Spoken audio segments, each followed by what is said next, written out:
Sunrise over Angkor Wat. A stone symphony, frozen in anticipation of the first ray of sun. This is the pinnacle of architectural harmony, a prayer in stone, erected by a civilization that aspired to divine order. But behind this facade hid a system that shocked even its medieval contemporaries. In 1296, the Chinese diplomat Zhou Daguan impassively recorded, for simple adultery, a person could be clamped in a special device, the gengya, and slowly crushed until their bones cracked. He documented this not as barbarism, but as the norm.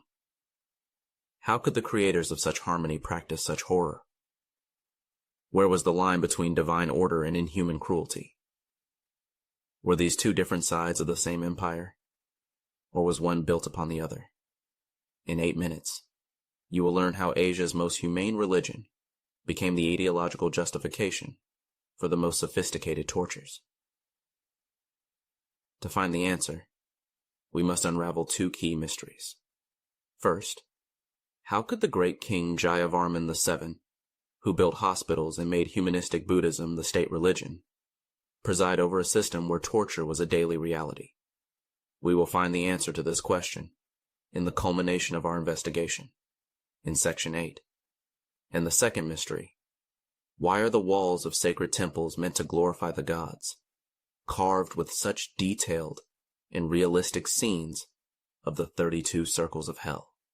Is this simply mythology or an encrypted catalog of real punishments? We will find the key to this cipher in Section 7. These 2 questions point to the 2 foundations of Khmer power, ideology and its visual embodiment. This investigation will provide you not just with a set of facts, but with an arsenal of 7 keys to the empire's dark side. You will understand the legal mechanism that transformed the king into a god with the right to commit any violence. You will gain access to the records of the sole eyewitness. You will see the complete classification of punishments. You will dissect how the trial by gods with boiling oil worked. And finally, you will learn to read the true, brutal history on the walls of ancient temples. This will forever change your view not only of Angkor, but also of the fundamental link between great culture and systemic violence. Our first key lies not in the laws, but in the very status of the ruler. To understand the origins of the cruelty, we must first understand how the Khmer king legally became a god on earth. How could an entire nation consider brutal tortures not a crime of the state, but its sacred duty? Why were there no rebellions against the most horrific punishments? The answer lies in the first element of our arsenal, the Devaraja Code.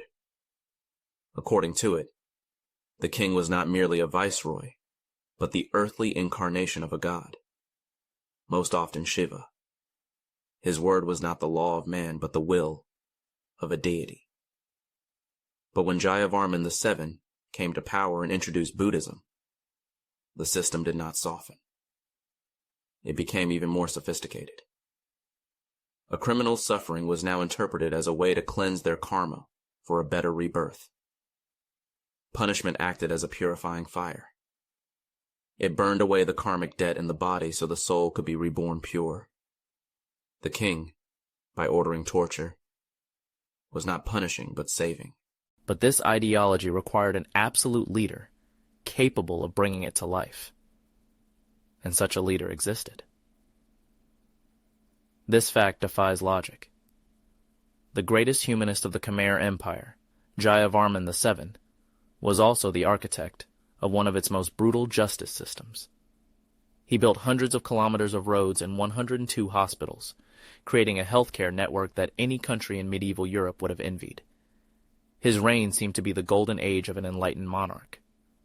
But his religious reform, the transition to Buddhism, became the ultimate paradox. He did not abolish the old code of divine right to violence. He merely superimposed a new, karmic layer upon it. His absolute power allowed him to reformat religion to suit the needs of the state, showing that even the most peaceful doctrine can serve to justify violence. This absolute power created a vacuum in the official laws, which was filled by something far more terrifying.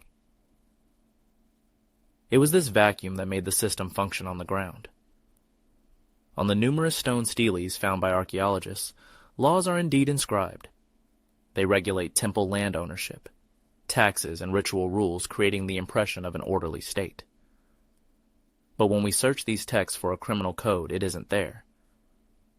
Official laws contain almost no mention of specific punishments for theft, murder, or treason. Justice was left to the discretion of officials, who acted not based on a legal statute, but on their understanding of the God King's will. The Khmer legal system was like a sieve. It retained taxes and rituals, but everything related to crime slipped through directly into the hands of the enforcers. And the only one who dared to document what this arbitrary power looked like in practice was not a Khmer. How can historians reconstruct a picture of this justice system if the Khmers themselves remain silent about it in their chronicles? This impasse placed researchers in a difficult position. One can rely on indirect evidence, but that's like studying an engine from a blueprint without knowing how it runs. Everything changed at the end of the 13th century. In August 1296, a Chinese delegation arrived at the court of Emperor Jayavarman III. Among its members was an unassuming official named Zhou Daguan. His notes on the customs of Cambodia became the Rosetta Stone for understanding the daily and legal life of the Khmers. What did he record in his report that for 700 years was considered an exaggeration, or even a fabrication? He was not a poet, but a professional official carrying out a mission for his emperor. Zhou Daguan was a pair of eyes and ears for his government. His task was not to praise or condemn, but to understand how this powerful neighboring state was structured. His records are not propaganda, but, in essence, an intelligence report. He describes with equal coolness the wealth of the palace, the primitive daily habits, and the shocking system of justice. It is this detachment that makes his testimony priceless. And the first thing that struck him was not the grandeur of the temples, but how the Khmers resolved disputes. What so astonished a man from a highly developed bureaucratic civilization, where complex legal codes already existed? The first thing he notes is the striking simplicity of the process. There were no lawyers, no lengthy collection of evidence. A local official simply listened to both sides. However, the reality was jarring. If the official could not make a decision, the case was immediately referred to a trial by gods. Dozens of people could be sentenced to an ordeal by boiling oil not for treason against the king, but over a simple dispute about the ownership of a single mango tree. The Khmers were not seeking earthly truth. They were seeking the will of the gods. The trial was not an investigation, but a ritual. But what if the gods remained silent, and punishment was required here and now? That's when a special arsenal came into play. In this brutal system, there were no prisons. This fact, noted by Zhou Daguan, at first glance seems like a sign of humanism. While in other cultures people rotted in dungeons for years, the Khmers, it appears, avoided this. But the reality was the exact opposite. There were no prisons because they were not needed. Punishment was immediate, corporal, and public. Fines existed, but only for the wealthy. For a commoner, the only capital was their body. It became the canvas on which the state painted its laws. More than 10% of all punishments for theft ended in the amputation of fingers or toes. Execution and torture were not just retribution, but public messages. And the arsenal of these messages was truly terrifying. But how can we base an entire investigation on the words of one man? These doubts are entirely legitimate. For centuries, historians considered his notes a collection of exotic exaggerations. However, in the 20th century, with the development of archaeology, indirect confirmations began to emerge. Analysis of burial sites revealed traces of violent death. The study of bas-reliefs showed a striking resemblance between mythological tortures and those described by Daguan. A comparison with the laws of neighboring kingdoms revealed similar practices. His report ceased to be a lone voice. There are 3 types of circumstantial evidence: marks on bones, images on stone, and the laws on the steles of neighbors. What do you think is more compelling evidence? A detailed written report from an eyewitness, or scattered archaeological finds? The answer to this question is provided by the very anatomy of the punishments Daguan described. Let's start with the most common crime: theft. The captured person was first interrogated. If they confessed and returned the stolen goods, they were punished with caning. But if the thief did not confess, a system of marking came into force. Their fingers or toes were cut off. This was not a rare occurrence. By some estimates, up to 10% of theft punishments involved amputation.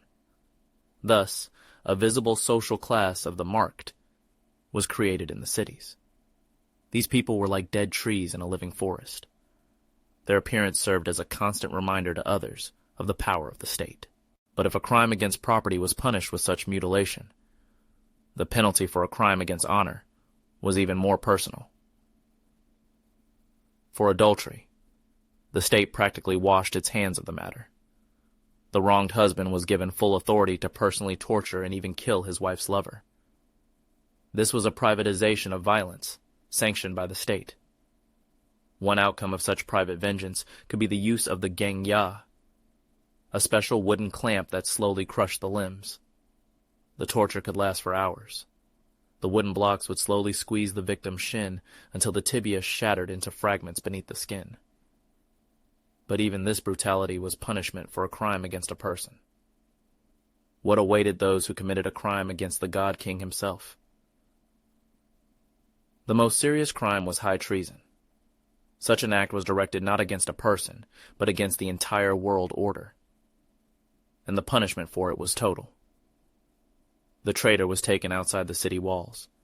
A pit was dug, and they were buried alive, with the earth packed down firmly. This was not just murder, but a ritual return to the earth, an erasure of the person from existence, denying them a normal rebirth. Moreover, their entire family was persecuted. The system did not just eliminate a threat, it uprooted it completely. But all these punishments were for those whose guilt was considered obvious. What if there were doubts? How could such a system function without constant rebellions? The answer lies not only in fear. The cruelty was legitimized in the eyes of the populace through religion and ritual. Punishment was perceived not as arbitrary, but as a manifestation of divine justice. A key element of this legitimization was the trial by gods, used in doubtful cases. This was a mechanism that removed responsibility from individuals and placed it on higher powers, making any verdict indisputable. We have seen how obvious crimes were punished. Now, let's find out how justice was served when there was no evidence at all. This is precisely why the ordeal, or trial by gods, the fourth element of our arsenal, existed. Its principle was simple. The accused was subjected to a deadly test. If they survived, it was believed that the gods had performed a miracle and protected them. If they died or were maimed, their guilt was proven. But here's what lies behind this description. According to Daguan, this was not a rare event reserved for matters of state importance. Ordeals were used constantly, even in minor disputes over crops, involving dozens of people. The ordeal acted as a pressure release valve for society.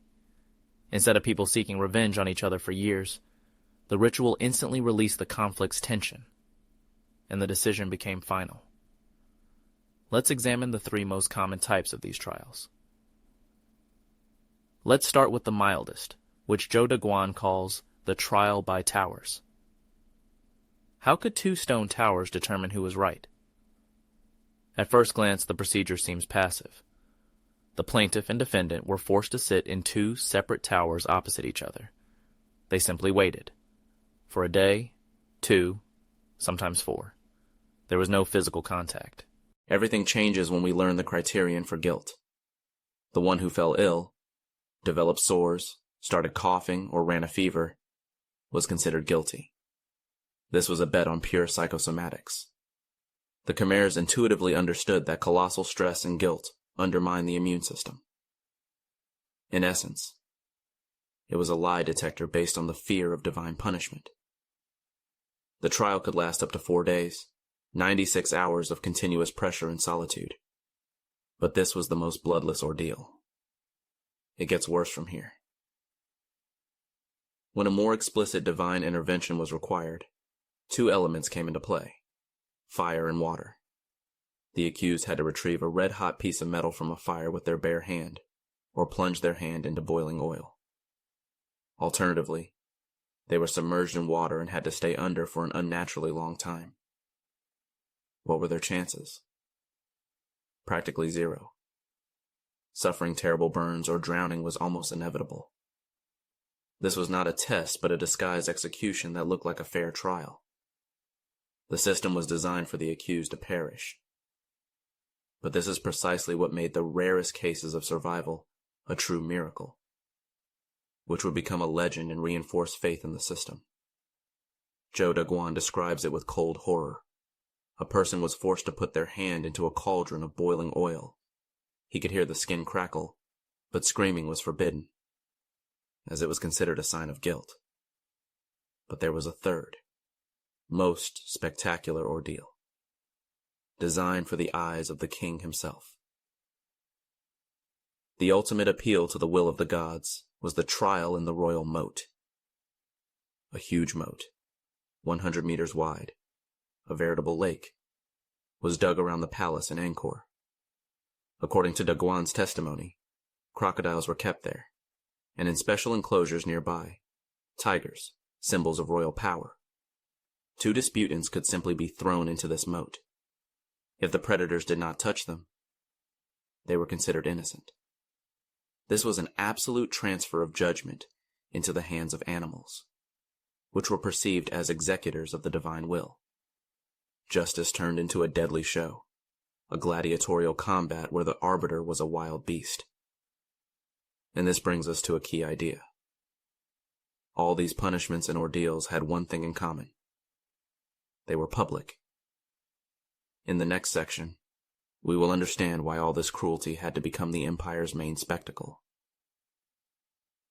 Why did an empire capable of building Angkor Wat need to turn punishment into a primitive public spectacle? At first glance, the answer is simple: deterrence. This is the 5th element of our arsenal: punishment as spectacle. The state demonstrated its power to maintain order through fear. It seems that's all there is to it. But the reality was more sophisticated. In Khmer society, where literacy was the privilege of the elite, written decrees were ineffective. Execution became the only form of non-verbal communication understood by all. The criminal's body became a living parchment on which the state wrote its laws in blood. This system worked not like a book that one must know how to read, but like a fire. Its heat was felt by everyone equally, regardless of education. Zhou Daguan coolly recorded that executions were often held in the southern square of the capital, turning the central public space into a permanent theater of power. But this theater also had another, less obvious social function, related not to division, but to the unification of society. How could a spectacle full of horror not repel, but on the contrary, unite society? The picture changes when we shift the focus from the victim to the crowd. Watching the suffering of a criminal psychologically separated each spectator from the other, the deviant element. This created a collective sense of us, the law-abiding majority, against him. Every commoner, seeing the torment of the transgressor, felt their loyalty to the crown and their belonging to the common order. The execution did not so much punish one person as it united all the others. It was a ritual of collective purification, where society expelled its impurities and reaffirmed its devotion to the God King. But where today, can we find visual confirmation of this theater of horror. Echoes of this bloody spectacle are encoded where you would least expect them. In the sacred art, on the walls of the great temples. Despite the importance of public punishments, we do not find a single bas-relief that directly depicts a real earthly execution. Why? The simple explanation is that the art of the temples had a sacred status. Its purpose was to glorify the gods, not to document a dirty reality. Scenes of executions were considered unworthy. But here's what the walls hide if we look at them from a different angle. The artists could not depict real tortures in their earthly context, but they could depict them in a mythological one, as punishments for sinners in hell. This discovery changes everything. The temple walls transform from mythological illustrations into an encrypted catalog of real punishments. Here is Zhou Daguan's description of torture by a press, and here is a similar image on a bas-relief of hell. The southern gallery of Angkor Wat depicts 32 separate scenes of infernal torments, stretching over 49 meters. Now the temple walls cease to be mere illustrations and become silent witnesses. In the next section, we will make them speak. We have examined 4 pillars of Khmer power: the devaraja ideology, Daguan's testimony, the arsenal of pain, and the trial by gods. At first glance, it seems that fear alone held the empire in check. A power capable of inflicting unimaginable suffering appears omnipotent. This model of governance through fear is simple and understandable. But if it were only about fear, the system would have been a primitive tyranny. The reality is more complex. The devaraja ideology was primary. It didn't just justify violence. It transformed it from an act of cruelty into a sacred ritual. Faith gave violence legitimacy, and violence made faith tangible. The king himself might personally attend ordeals, acting not as a tyrant, but as a high priest. And the most complete proof of this inseparable synthesis awaits us where mythology meets reality. In 3 minutes, we will decipher the bas-reliefs of Angkor Wat, and you will see how real tortures were transformed into divine art. What is actually depicted on the famous bas-reliefs of the Gallery of Hell at Angkor Wat. Before us are detailed scenes of sinners being punished under the supervision of Yama, the god of death. The traditional explanation is that this is didactic art, a reminder of the consequences of violating Dharma. It seems logical. But the picture changes completely when we compare these stone images with the records of Zhou Daguan. Dozens of shocking coincidences emerge.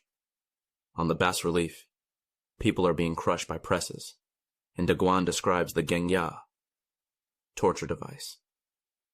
These parallels are too precise to be coincidental.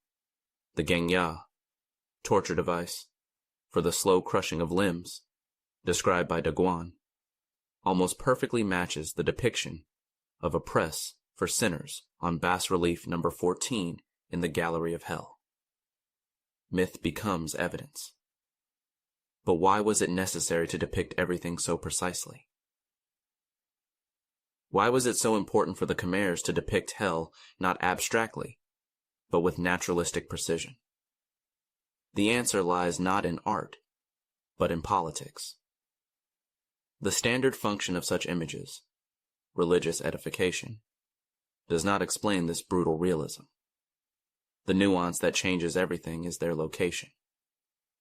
The galleries were on mass pilgrimage routes, where they were seen by thousands of people. This was the equivalent of a modern propaganda billboard, broadcasting the idea of inevitable punishment 24/7. But it was an advertisement not only for posthumous retribution, but also for earthly power. The king on earth is a reflection of the god Yama in hell. Earthly justice is merely a prelude to heavenly justice. The bas-reliefs did not just scare people with hell, they legitimized the king's cruelty. These bas-reliefs worked like a filter. They strained out the human cruelty of the king, leaving only divine justice for the people. But the truly chilling part is how the sculptors could have known these details with such accuracy. Where did so much living, genuine suffering in stone come from? The muscles are tensed. The face is contorted in agony. The sculptors conveyed the human body's reaction to pain with anatomical precision. This is a level of realism difficult to achieve through imagination alone. Here we propose a bold hypothesis. Dozens of sculptors may have systematically attended real executions and tortures to sketch details for their subsequent work in stone. This turns celebrated masters into witnesses and accomplices of the system. Dozens of master stone carvers, their names erased by time, might have listened for hours to the screams of the tortured, only to later reproduce their agony in stone with a chisel. Their art is an unwitting, encrypted chronicle of state terror. This whole complex system seems unbreakable. But what if it was this very system that destroyed the empire? So what picture emerges? We have assembled 6 key elements: the God-King ideology, the eyewitness testimony, the arsenal of torture, the trial by gods, the theater of horror, and its reflection in stone. These are parts of a single mechanism. At first glance, this system seems absolutely invulnerable. It controls not only bodies but also souls. Ideology justifies cruelty, and cruelty confirms ideology. A perfect machine of oppression. But its greatest vulnerability lies precisely in this totality.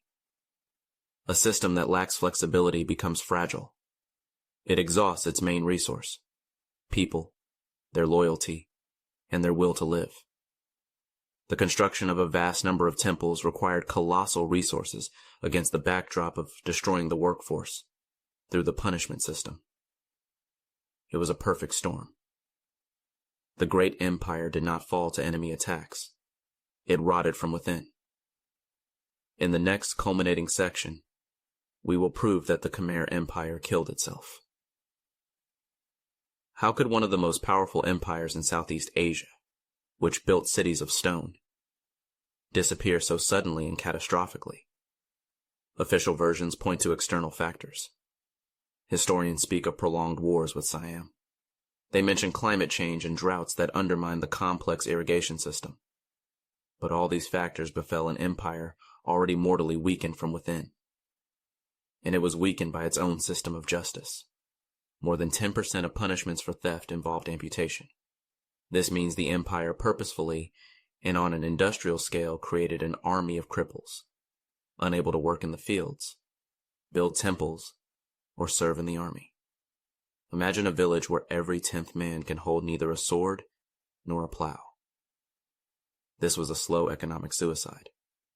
While the elite built temples to the glory of the gods, the justice system was destroying those by whose labor that greatness was created. And at the center of this process stood a great reformer, whose actions only accelerated the catastrophe. We return again to the biggest mystery: Jayavarman VII. How could a ruler who adopted the most humanistic religion preside over such a brutal system? Was he a hypocrite? His reform was a sincere spiritual choice. He built hospitals and cared for his people. This explanation was dominant for a long time. But the facts refute this benevolent theory. Jayavarman's reform was a desperate political measure. He inherited a country on the brink of economic and spiritual crisis. He needed a new, unifying ideology, and Buddhism was a perfect fit. But he could not abolish the old instrument of control: terror. And here's the culminating blow. He did not abolish cruelty. He rebranded it. Torture was transformed from punishment into an act of mercy. On a stele in the Ta Prohm temple, Jayavarman VII had inscribed, "The illnesses of his subjects became his own illnesses." A phrase that takes on a sinister tone in the context of purifying tortures. Were there signs of internal discontent in this empire of total control? At first glance, it seems not. The obvious explanation is that fear was so powerful, it suppressed any thought of resistance. Official chronicles could not mention such events. However, circumstantial evidence tells a different story. Archaeological data show a sharp increase in the number of defensive structures around cities in the late Angkorian period. Mentions of internal enemies become more frequent. A system based on total fear is like ice on a river. As long as the frost, the power, is strong, the ice seems unbreakable. But as soon as a thaw begins, it cracks instantly. Fear is replaced by accumulated hatred. Cruelty ceases to work.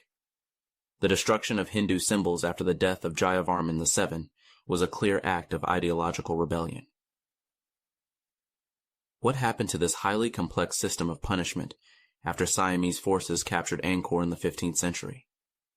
At first glance, it seems the system simply collapsed along with the empire. The old gods and old laws were overthrown. But cruelty as such did not disappear. However, and this is the key turning point, it lost its sacred ideological character. It transformed from divine justice, administering cosmic order, into ordinary violence of one person against another. Angkor did not fall when its walls were breached by enemies. It fell the moment its own people stopped believing in the myth upon which everything was built. The faith was gone, and the machine stopped. And now, in the final section, we will bring all 7 keys together to understand the main lesson of this story. We have journeyed through the 7 circles of Khmer justice. Now it is time to assemble this mosaic to see not isolated horrors, but a complete, functioning system.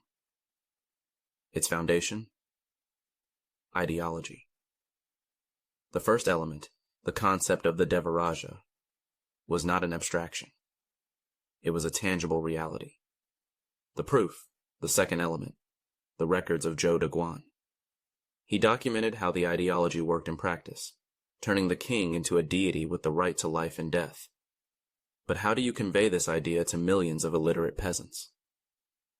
This is where the 5th element comes in. The theater of horror. Public executions were the primary medium for broadcasting the king's divine status. Each execution was not a punishment but a religious ceremony confirming his power. Together, these 3 elements, the devaraja, Daguan's testimony, and the theater of horror, formed a perfectly oiled propaganda machine. Ideology granted the right to violence. Violence proved the reality of the ideology, and an eyewitness confirmed it was not fiction.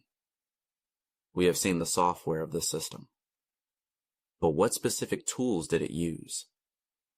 If ideology was the brain of the system, its hands were the tools of coercion. The third element, the arsenal of pain, from severed fingers to the Gang Ya device, was not just a collection of tortures. It was a vocabulary where each crime had a corresponding punishment, understood without translation. When earthly logic was insufficient, the 4th element came into play: the trial by gods. The ordeal by boiling oil was a way to shift responsibility to the heavens, making any verdict indisputable.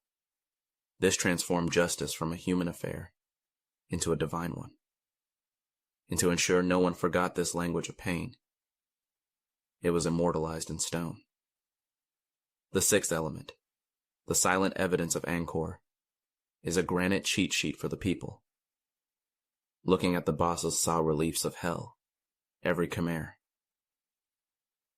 Saw not myths, but a catalog of what awaited them for disobedience, both on earth and in the heavens. The arsenal of pain, the trial by gods, and the evidence in stone were not manifestations of cruelty. They were a systemic language through which power spoke to the people. A language where, instead of words, there was pain, fear, and stone. And this language had one ultimate goal. Now that we see the entire system, we can answer why it collapsed. The 7th element provides the answer: collapse through cruelty. This entire complex machine, from ideology to bas reliefs, ran on one fuel: human suffering. In the short term, this seemed effective. but in the long term, it was a path to self-destruction. A system that systematically maims and kills its subjects destroys its own economic and military power. It devours the very resource it is meant to protect. Cruelty is a non-renewable resource of governance. When it becomes the norm, ever-increasing cruelty is required for control. This leads to the exhaustion not only of the economy, but also of the national spirit. Faith in the king's divinity is replaced by hatred for a tyrant. The empire was like a tower built on an avalanche. While everything was still, it seemed majestic, but the slightest tremor, and the foundation of fear and bones crumbled. Angkor Wat and the killing fields are not two different civilizations, but one and the same. Greatness built on cruelty is not sustainable. This story happened 800 years ago. But do we not see its echoes even today? We have come the full circle. Now that you hold all 7 keys, it is time for one final question, addressed personally to you. What was the true foundation of this civilization that created both Angkor Wat and an unimaginable system of punishment? What was primary? Was it the boundless, sincere faith of the people in the divinity of their ruler, which allowed them to accept the most terrible penalty as their due? Or was it the primal, all-pervading fear of his cruelty, which paralyzed any will to resist? This is not just a historical question. It is a question about the nature of all power. What holds a society in check more strongly? An idea that is believed, or violence that is feared? We ask you to make a choice. Write just one word in the comments below this video. Faith or fear. No long explanations. Just your conclusion after everything you have seen. Let's see what answer our collective consciousness gives to the ultimate lesson, carved in the stones of Angkor.